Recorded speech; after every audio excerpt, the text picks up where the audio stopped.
Okay, alright. Update po tayo sa cutting din up for the guys. Haba. Nandito na naman tayo guys sa update for today Ito tayo sa makaganapan. Alam naman din natin guys ang daming ayuda sa ngayon ng cut din. Pero, yung ayuda na yun guys ay medyo ilap na ilap Si Alden Richard po guys ay todo effort sa ngayon siya. Todo effort mo siya guys dahil may bago siyang pinag-aabalahan sa ngayon. Alam niyo ba kung ano yung pinag-aabalahan ni Alden Richard sa ngayon guys? Kung hulaan niyo po yan is you're so very blessed at alam niyo kung kilalang niyo si Alden Richard. Aba, joke lang. You know guys, ang bagong pinag-aabalahan po ni Alden Richard sa ngayon guys ay inaayos niya po yung kanyang issue. Issue na may naghahabol sa kanya na kanyang ex. Aba, talagang ex is ex talaga sa ngayon May naghahabol kasi sa kanya guys na kanyang ex kuno. Di yung ex niya naman may eksena. Eksena ba? Hindi natin alam guys kung anong klaseng eksena yun. Ito naman si ex na to. Ang labo kasi paminsan-minsan guys nalalabuan tayo Mismong pati ako ay labong-labo sa kanya. Kaya hindi natin malaman, hindi natin alam kung anong klaseng ex din ang mga ito. Ay, ang hirap magsabi guys Ito guys ayun dito sa ating legit na sources Itong si girl na to, hinahabol niya din pala si Alden Richard. Pero in fairness naman sa unang interview niya, hindi naman halata guys kasi hindi naman siya nagpa-epekto na hinahabol niya si Alden Richard. Wala naman effect yung kanyang ginagawa na hinahabol niya. Wala namang ganon.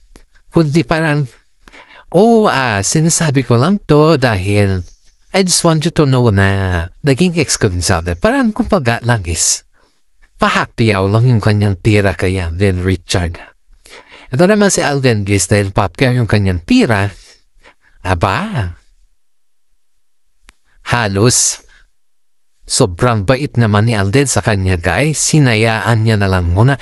At nung hinayaan naman ni Alden na nagganon siya guys. Wala naman mga salita ba? Wala naman mga terms or wala naman siyang naririnig kay Alden. Kasi akala kasi ni Alden guys, hindi naman magiging big issue yan. Dahil sobrang bait naman ni Alden at saka matagal naman na-pass na ni Alden yung matagal nang wala sila. So parang ang point of view dyan guys is kapag wala na tayo ng girl, syempre ex nga, wala ka naman kailangan ipaliwanag, diba? Yan, that's the real point. Wala ka naman kailangan ipaliwanag. Pero itong si girl guys, ito yung napakalaking question kasi dito guys Itong si girl, lumantad siya.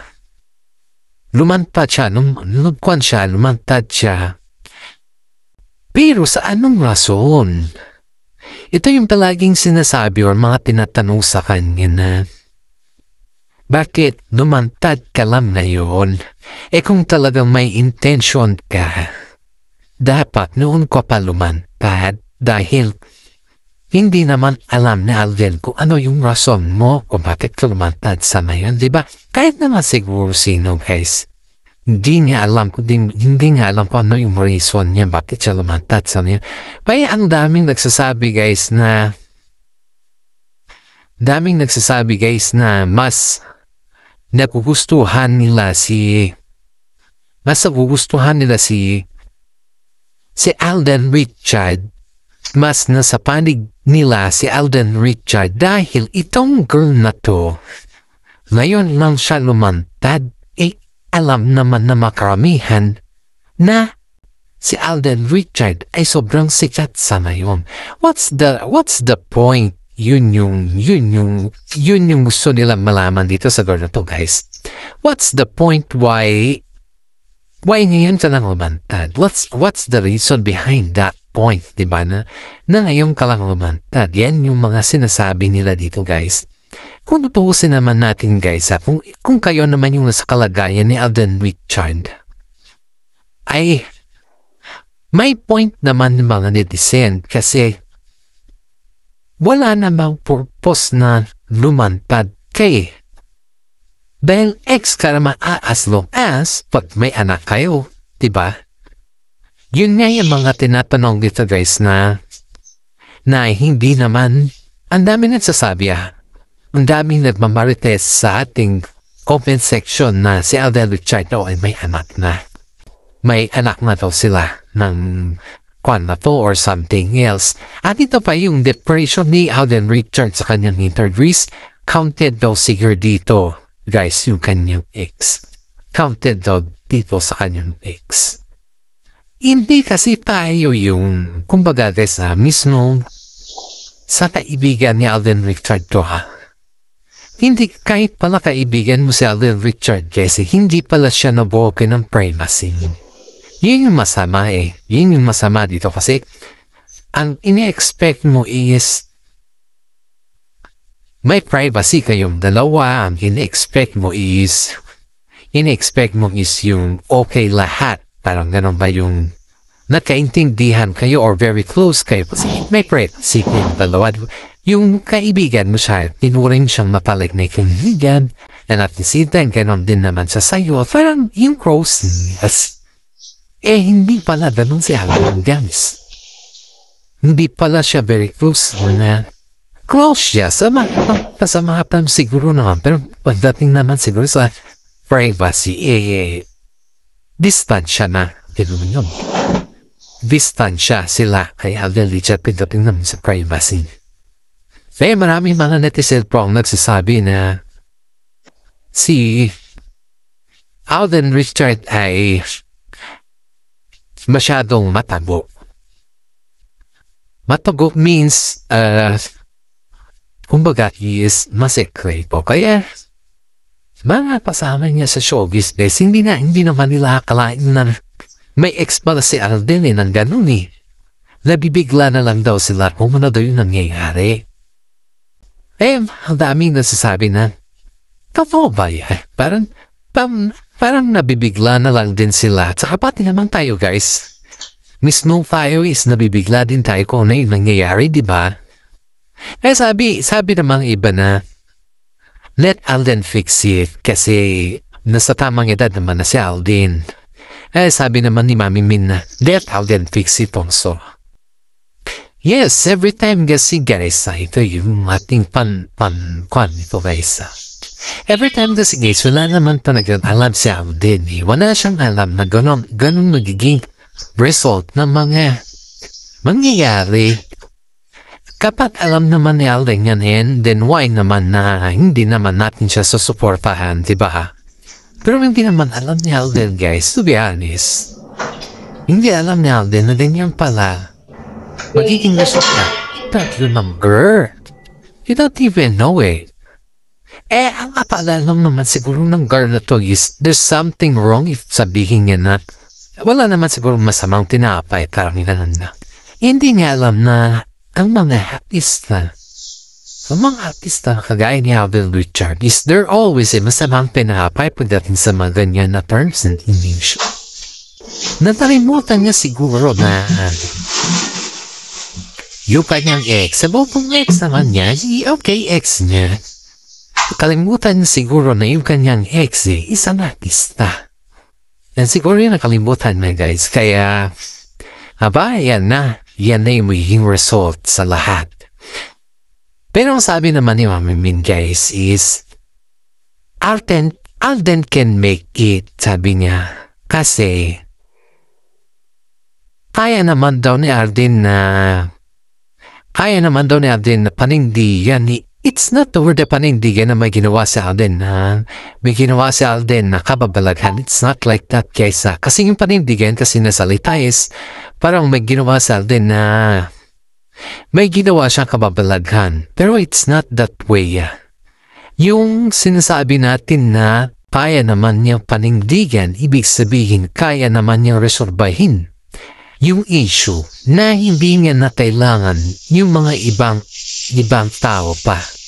Kasi si Alden po ay napaka-independent na tao.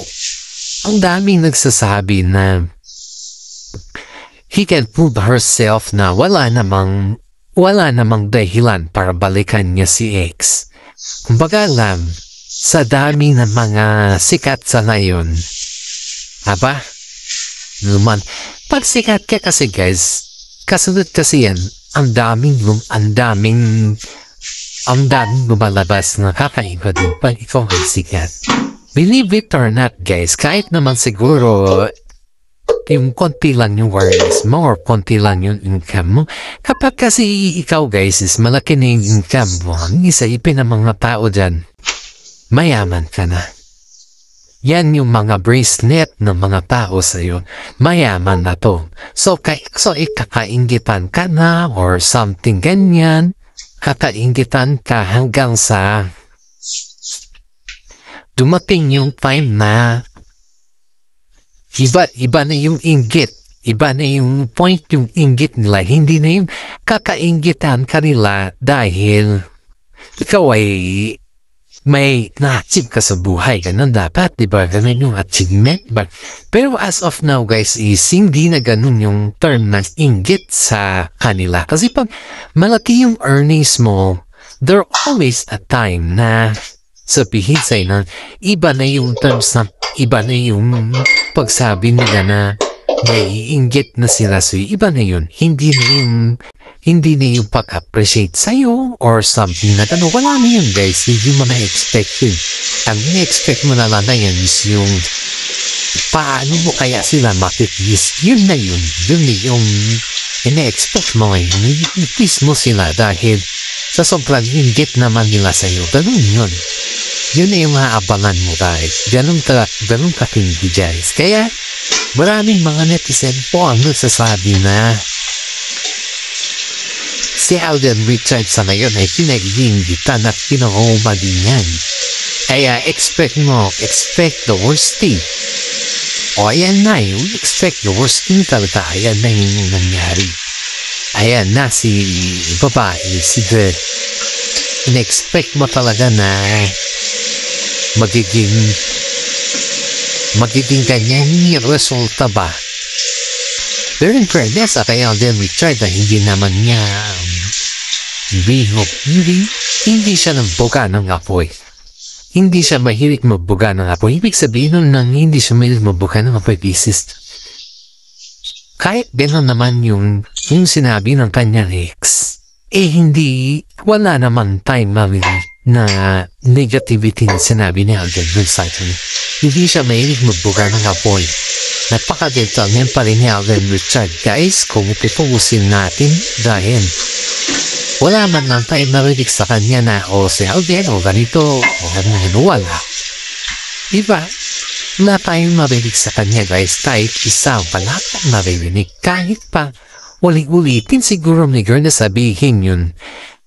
May respeto si Alden sa kanya. May respeto si Tisoy sa kanya dahil sipin mo to kumbaga, wala naman talagang issue si Alden na matagal na wala ng issue si Alden.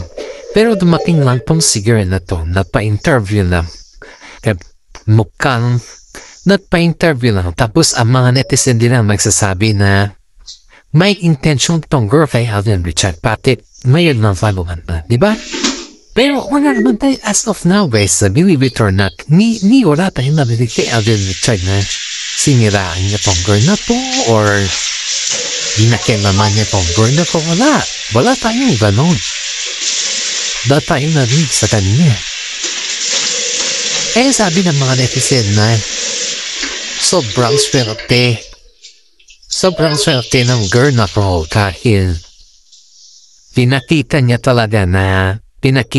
sa mga tao o sa mga fans niya. Di lamang po sa mga tao, sa mga fans niya or sa mga mahal niya sa buhay na ang mga babae ay pinapahalagahan. Hindi sinusumbatan. Yan daw po yung principle kasi nga din guys na Alam mo guys ay dito sa ating mga legit na sources na kasama natin. Si Alden Richard po ay may prinsipyo sa buhay. Ang halos sinasabi daw niyo guys, ang mga babae minamahal hindi sinusundan. Yan daw yung prinsipyo niya guys sa buhay. Na yung ba iparamdam mo sa babae na mahal mo siya. Na mahal mo at hindi yung sumbatan mo sa mga bagay-bagay na kakasakit naman ng babae or mahal mo siya. Diba? Kaya hinayaan na lang po ni Alden Richard yung nangyari guys. Kahit alam niya na ikakasira na ng kanyang karir. At yun po, hinayaan niya na lang. Dahil alam naman kasama niya sa loob ng movies. Wala naman. Kumbaga wala naman epekto yung ginawa ng girl. Kahit sabihin na natin na may intensyon yung girl na to kay Alden Richard parang kinampihan naman si Alden Richard nung kinampihan siya dahil alam naman nila na hindi naman ugali natin yung magganon sa lahat ng bagay. Walang ugali sa Alden.